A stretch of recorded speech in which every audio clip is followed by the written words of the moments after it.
नमस्ते, प्रणाम। मैं रीता मौर्य। मैं अपने YouTube चैनल पे आप सभी का स्वागत करती हूँ। आज मैं आप लोगों को एक बेटी विवाह गीत सुनाने जा रही हूँ। आप लोगों को अच्छा लगे तो हमारी वीडियो को लाइक करें, हमारे चैनल को सब्सक्राइब करें।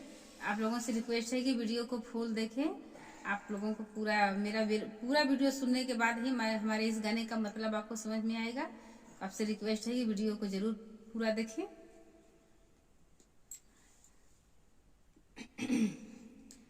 दुआरा बैठल रोए बेटी का पापा यार, बेटी का पापा यार। मामी आंगनवा के बिचारे लालनवा, अरे मामी आंगनवा के बिचारे लालनवा। डोलिया पकड़ी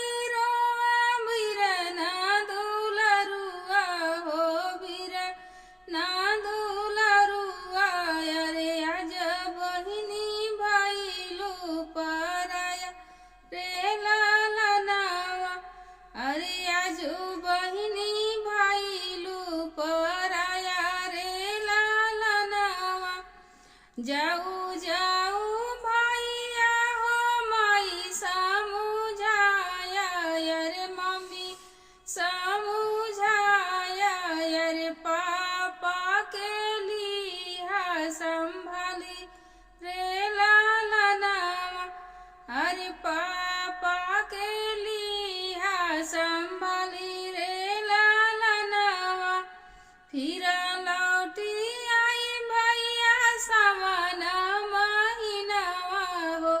सावन महीनावा यार, बहिनी का करियायंत जरा रे लालनवा, अरे बहिनी का करियायंत जरा रे लालनवा।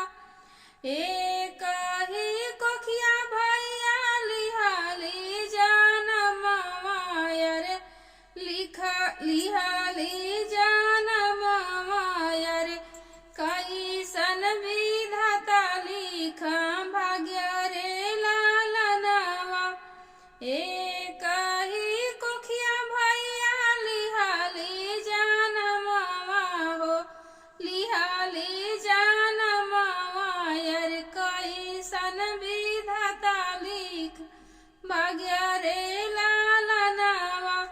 तोहरा के दिहला पापा घरवा दुआरवा यार, घरवा दुआरवा यार। हमारा के देश निकाली रे लालनवा, अरे हमारा के देश निकाली रे लालनवा।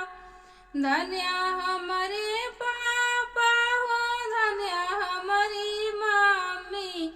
अरे धन्य हमारी मामी, अरे आजा कही दिली दुई आखरे लालनवा, आजा कही दिली दुई आखरे लालनवा। घरवा आंगनवा सुना कही देहलो बहिनी, अरे कही देहलो बहिनी, अरे छोड़ी देहलो बचपन के साथ रे लालनवा, अरे छोड़ी दिहलो बचपन के साथ रे लालनवा। हमारे इज्जत पतोहिया ले आई है, पतोहिया ले आई है ना, भरी जाई है तोहर परिवार रे लालनवा, अरे भरी जाई है फिर से घर दुआर रे लालनवा। दुआरा बैठल रोए बेटी का पापा यार,